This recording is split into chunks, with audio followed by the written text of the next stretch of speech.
আজ নিয়ে চলে এলাম আরও একটি নতুন রেসিপি তোমাদের সাথে শেয়ার করতে। রেসিপি দেখার আগে যেসব বন্ধুরা এখনও আমার চ্যানেলটিকে সাবস্ক্রাইব করনি তারা অবশ্যই চ্যানেলটিকে সাবস্ক্রাইব করে রেসিপি ভালো লাগলে অবশ্যই কমেন্ট, লাইক ও শেয়ার করে দিও।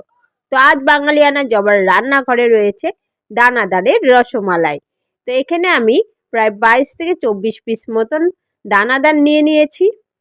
দানাদার কিন্তু এমনি শুধু খেতে হেভি গা গিনগিন করে, তাই বাচ্চারা খাবে না দেখে আমি ওদেরকে রসমালাই তৈরি করে দিয়েছি। এখানে নিয়ে নিয়েছি যে পাত্রে আমি দানাদারের রসমালাইটা তৈরি করব, সেই পাত্রে প্রায় 1 কিলো মতন দুধ। আমি এখানে প্যাকেট দুধ ব্যবহার করছি। দিয়ে দিচ্ছি 2টো এলাচ, দিয়ে দুধটাকে জালে বসিয়ে দিয়েছি। ভালোভাবে জাল করে নেব, দুধটা যাতে বেশ অনেকটা কমে আসে এমনভাবে জাল করে নিতে হবে। তো দুধটা খুব সুন্দর কিন্তু ফুটছে, আঁচটাকে কম রেখেই দুধটাকে ভালোভাবে কমিয়ে নিয়েছি। এই পর্যায়ে দিয়ে দিচ্ছি দুধে চিনির বদলে আমি এখানে বাতাসা ব্যবহার করছি, তোমরা গুঁড়ো ব্যবহার করতে পারো বা চিনিও ব্যবহার করতে পারো।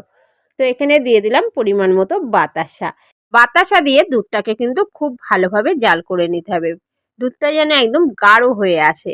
যত ভালোভাবে দুধটাকে জাল করা যাবে ততই কিন্তু রসমালাই সুন্দর হবে। তো এইভাবে আমি দুধটাকে বেশ অনেকটা কমিয়ে নিয়েছি। এই পর্যায়ে দিয়ে দিচ্ছি দানাদারগুলিকে। রসমালাই খেতে কিন্তু আমরা কম বেশি ছোট থেকে বড় সবাই কিন্তু খুবই ভালোবাসি।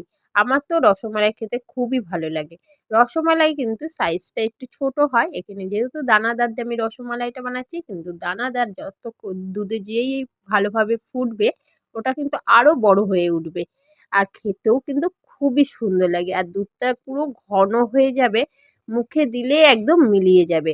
তো নামানোর আগে আমি একটু কেশর দিয়ে দিচ্ছি। কেশরটা পুরোটাই অপশনাল, চাইলে দিতে পারো, না চাইলে দিতে হবে না। রেডি হয়ে গেল বাঙালিয়ানা জবার রান্নাঘরে দানাদারের রসমালাইয়ের রেসিপি। বাড়িতে অবশ্যই কিন্তু একদিন হলেও ট্রাই করে দেখো, দুর্দান্ত টেস্ট। দানাদারের রসমালাই যদি ভালো লেগে থাকে অবশ্যই লাইক, কমেন্ট ও শেয়ার করে দিও। আবারও বলছি বন্ধুরা, তোমরা অনেক রেসিপি এর আগেও আমার দেখো, কিন্তু কেউ লাইক বা কমেন্ট করো না।